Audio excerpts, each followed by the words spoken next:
Hello दोस्तों, नमस्कार। आज हम पढ़ेंगे तार सप्तक कवियों के बारे में। शमशेर बहादुर दूसरे तार सप्तक कवि। दूसरे तार सप्तक के क्या हैं? ये कवि हैं।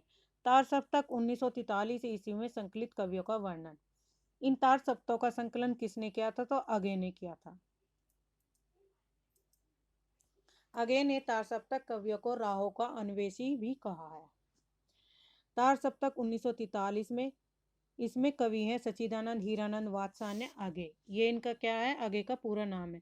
इनकी जन्म और मृत्यु दी गई है 1911 से 1987 ईस्वी में देवरिया स्थान पर जन्म स्थान है। दो है रामविलास शर्मा 1912 और 2000 में इनकी मृत्यु हुई और जन्म स्थान इनका उन्नाव। गजानन माधव मुक्तिबोध 1917 से 1964 ईस्वी में जन्म स्थान इनका ग्वालियर। प्रभाकर माचवे बलवंत 1917 से 1991 जन्म स्थान ग्वालियर। नेमीचंद जैन 1918 से आगरा। गिरजा कुमार माथुर 1918 से 1994 मध्य प्रदेश में। भारत भूषण अग्रवाल 1919 से 1975 मथुरा में।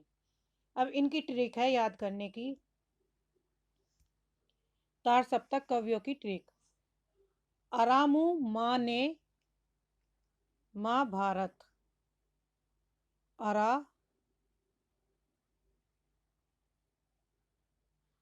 मुँह अरामू माँ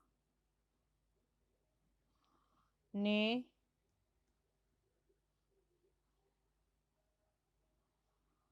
माँ ने माँ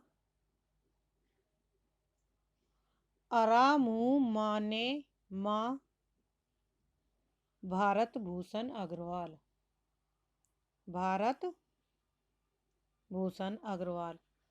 ऐसे आगे क्रम से याद करना है तो ऐसे आगे 1911 में इनका जन्म स्थान हुआ।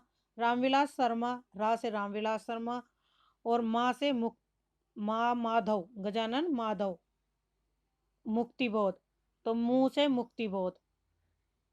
ऐसे आगे रामविलास, रा से रामविलास शर्मा, मैं से मुंह से मुक्तिबोध और माँ से माचवे बलवंत प्रभाकर माचवे, ने से नेमीचंद, गी से और यहाँ पे माथुर है तो माँ का माथुर गिरजा कुमार माथुर और भारत भूषण अग्रवाल। तो अरामू माँ ने माँ भारत, ये हमारी ट्रिक होगी इसे याद करने की। अब चलते हैं नेक्स्ट। दूसरा सप्तक कवि 1951 ईस्वी में संकलित कवियों का विवरण है। एक सप्तक कवि में 7 कवियों के समूह को सप्तक कवि कहा जाता है। पहले हैं शमशेर बहादुर सिंह 1911 से 1993 देहरादून। भवानी प्रसाद 1913 से 1985 होशंगाबाद में इनका जन्म स्थान है। शकुंत माथुर 1922 ईस्वी में इनका जन्म है और दिल्ली में हुआ है। नंबर 4 पे हरिनारायण घनश्याम व्यास 1923 में मध्य प्रदेश जन्म स्थान है। नरेश मेहता 1924 गुजरात। धर्मवीर भारती 1926 से 1997 इलाहाबाद। रघुवीर सहाय 1929 से 1990 ईस्वी में। अब इनकी ट्रिक है दूसरे की याद करने की। सैभर सनग, या तो हम इस ट्रिक से याद करेंगे सैभर सनग, यानी कि सै शमशेर बहादुर, भय से भवानी प्रसाद, सै से शकुंत, तो ये शब्द बन गया सभस। अब है हनग, हन धर, है से हरिनारायण, न से नरेश मेहता, ढ से धर्मवीर भारती और रै से रघुवर। तो ये 4 शब्द से बन गया हन धर और सभस। इन 2 शब्दों से हम इन 7 कवियों का क्या कर सकते हैं? क्रम से याद कर सकते हैं। तो सै से शमशेर बहादुर, भै से भवानी प्रसाद मिर्च, सै से शकुंत माथुर, है से हरिनारायण घनश्याम व्यास, न से नरेश मेहता, ध से धर्मवीर, रै से रघुवीर सहाय। तीसरे तार सप्तक के कवि हैं 1959 ईस्वी में संकलित कवियों का विवरण है। किसमें? तीसरे तार सप्तक में। पहले हैं प्रयाग नारायण त्रिपाठी का जन्म है 1919 ईस्वी में रायबरेली में। मदन वात्स्यायन का 1922 में। विजय देव नारायण सायनी का 1924 से 1982 ईस्वी काशी में इनका जन्म स्थान है। कुंवर नारायण का 1927 ईस्वी से में हुआ और फैजाबाद इनका जन्म स्थान है। सर्वेश्वर दयाल सक्सेना 1927 से 1983 ईस्वी बस्ती में। केदारनाथ सिंह 1932 ईस्वी में। कीर्ति चौधरी 1935 ईस्वी में उन्नाव में। अब तीसरे तार सप्तक के है ना से नारायण, मैं से मदन वात्सल्य, नाम देवकुश, देवकुश मतलब देव से, कु से कुंवर नारायण और से सर्वेश्वर, कैसे केदारनाथ और की से कीर्ति। तो ये हुआ नाम देव कु, नाम देव कुश, नाम देव कुश के की, नाम देव कुश के की। तो हमारी इस ट्रिक से क्या करेंगे हम, याद करने की ट्रिक है ये। अब चौथा तार सप्तक कवि सन 1979 ईस्वी में संकलित कवियों का विवरण है। तो इसमें पहले अवधेश कुमार, राजकुमार कुंभज, स्वदेश भारती, नंदकिशोर आचार्य, सुमन राजे, श्री राम शर्मा, राजेंद्र किशोर। चारों सप्तकों के संपादक सच्चिदानंद हीरानंद वात्स्यायन आगे हैं। सप्तक 7 कवियों का संकलन होता है। ठीक है, तो इसकी ट्रिक होगी अकूबा, ऐसे अवधेश, कुंभज से कुंभज और भा से भारती, तो अक्षर बना हमारा अकूबा। ऐसे अवधेश, कैसे कुंभज और भा से भारती। फिर है नरास किशोर, नंद से नरास, नंद किशोर। सु से राजे यानी कि सुमन राजे और से शर्मा यानी कि श्री राम शर्मा और राजेंद्र से किशोर, तो नरास किशोर। तो ये हुई हमारी अकूबा, नरास, किशोर। ये क्या है, हमारी ट्रिक है याद करने की। तो आप ऐसे याद कर सकते हैं क्रम से। अब है हिंदी साहित्य, हिंदी का जो विकास क्रम है वो किस आधार पर है। तो सबसे पहले आएगा हिंदी का विकास क्रम में संस्कृत, पाली, फिर प्राकृत, अपभ्रंश और हिंदी। अपभ्रंश तथा उनसे विकसित उपभाषा और बोलियों का विवरण निम्नवत है। यानी कि अपभ्रंश की जो उपभाषा और बोलियां दी गई हैं उनसे 1-2 क्वेश्चन हर बार हर एग्जाम में पूछा जाता है। तो सोर्स यानी अपभ्रंश से कौन सी भाषा का विकास हुआ, उपभाषा निकली पश्चिमी हिंदी। और पश्चिमी हिंदी में कौन कौन सी भाषाएं हैं, जैसे पश्चिमी हिंदी है, सोरसैनी से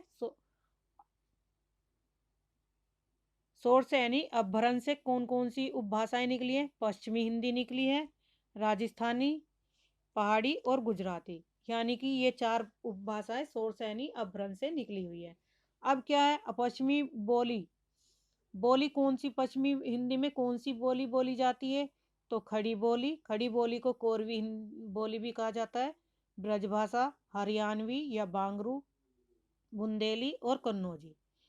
राजस्थानी में है पश्चिमी राजस्थानी, पूर्वी राजस्थानी, उत्तरी राजस्थानी, दक्षिणी राजस्थानी। अब इन्हें याद कैसे करेंगे, जैसे इनकी ट्रिक है याद। तो राजस्थानी किसे, पश्चिमी, पूर्वी, उत्तरी और दक्षिणी।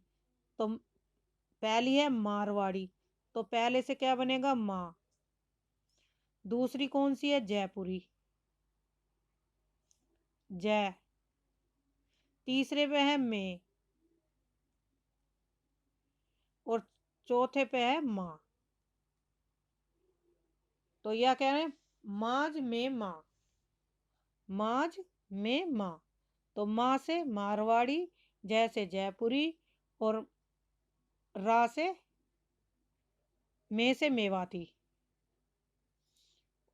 और माँ से मालवी। और पहाड़ी जो उपभाषा है उससे निकली है कुमायूं, गढ़वाली और नेपाली। तो ये तो आप ऐसे भी आते हैं, और गुजराती से कोई भाषा नहीं है। तो उपभाषा हमारी सोर्स यानी ब्रेन से 4 निकली है। कौन कौन सी? पश्चिमी, राजस्थानी, पहाड़ी और गुजराती। और बोली कौन कौन सी है? पश्चिमी हिंदी में हमारी 5 बोलियां आती हैं। कितनी बोलियां? 5। खड़ी बोली, ब्रजभाषा, हरियाणवी, बुंदेली और कन्नौजी। राजस्थानी में कौन सी बोली है? पश्चिमी राजस्थानी है, पूर्वी राजस्थानी, उत्तरी और दक्षिणी। 4। पहाड़ी में कुमायूनी, गढ़वाली और नेपाली। गुजराती से नहीं है। नेक्स्ट, अर्धमागधी हिंदी से कौन सी, अर्धमागधी अवरण से कौन सी बोली निकली है? तो पूर्वी उपभाषा निकली है। और पूर्वी उपभाषा के अंतर्गत कौन कौन सी बोली आती हैं? अवधी, बघेली और छत्तीसगढ़ी। इन्हें तो अर्धमागधी, अवधी, बघेली और छत्तीसगढ़ी। ठीक है। तो ये हो गई अर्धमागधी अपभ्रंश, ये हो गई उपभाषा पूर्वी हिंदी, और बोली हो गई हमारी अवधी, बघेली, छत्तीसगढ़ी। मागधी से कौन सी उपभाषा निकली है? तो बिहारी। और बिहारी की बोली कौन कौन सी है? भोजपुरी, मगही, मैथिली, बंगला, उड़िया, असमिया। तो ये हमारी किससे निकली है? मागधी बोली से। और पैसाची जो अपभ्रंश है वो उपभाषा है लहदा पंजाबी। ब्राचर से सिंधी भाषा निकली है, और महाराष्ट्री से मराठी। तो ये क्या थी हमारी भाषा, उपभाषा और उनकी बोलियां। अब है आचार्य रामचंद्र शुक्ल के अनुसार अब हिंदी साहित्य इतिहास में कृष्ण भक्ति शाखा के कवियों का सही प्रस्तुत है, यानी कि क्रम से दिया गया है। तो इसमें कवि दिए गए, उनका जीवन काल, जन्म स्थान और गुरु, कौन उनके गुरु हैं।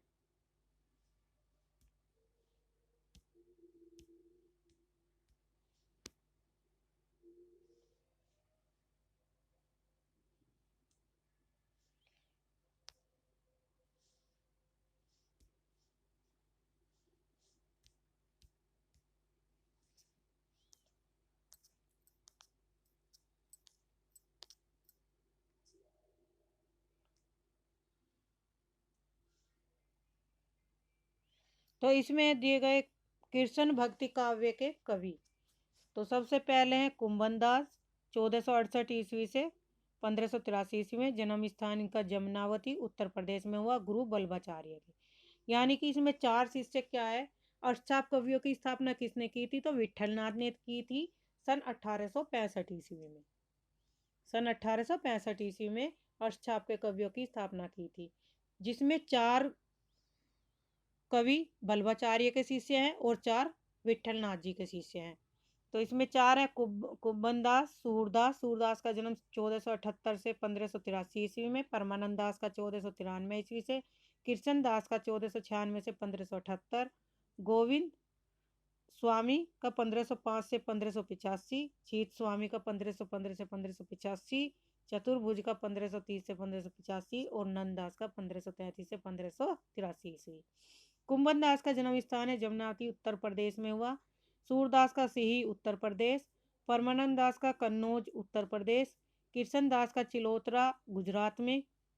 गोविंद का आंतरी राजस्थान में। चीत स्वामी मथुरा उत्तर प्रदेश में। चतुर्भुज का जमुनावती उत्तर प्रदेश। और नंददास रामपुर उत्तर प्रदेश। तो इनकी ट्रिक है याद करने की, पकसुक, या तो आप पकसुक से याद कर लिया या कुसुप कृष्ण। तो पहले की हो जाएगी कुसुप, कु से कुंभन दास, सु से सूरदास, पै से परमानंद दास और कै से कृष्ण दास। ये 4 शिष्य हो गए हमारे किसके? बल्लभाचार्य के। कुसुप, कृष्ण दास। अब 4 हैं ये हमारे किसके? विठलनाथ के। इसे हम कैसे याद करेंगे? गोची चन। तो इसे कैसे लिख लेंगे? गोची चन। तो गोछीचन क्या है? हमारी ट्रिक है, गो से गोविंद स्वामी, छी से छीत स्वामी, च से चतुर्भुज दास और न से नंददास साहब।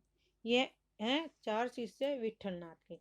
तो आज के लिए इतना ही। धन्यवाद। चैनल को सब्सक्राइब कर लेना।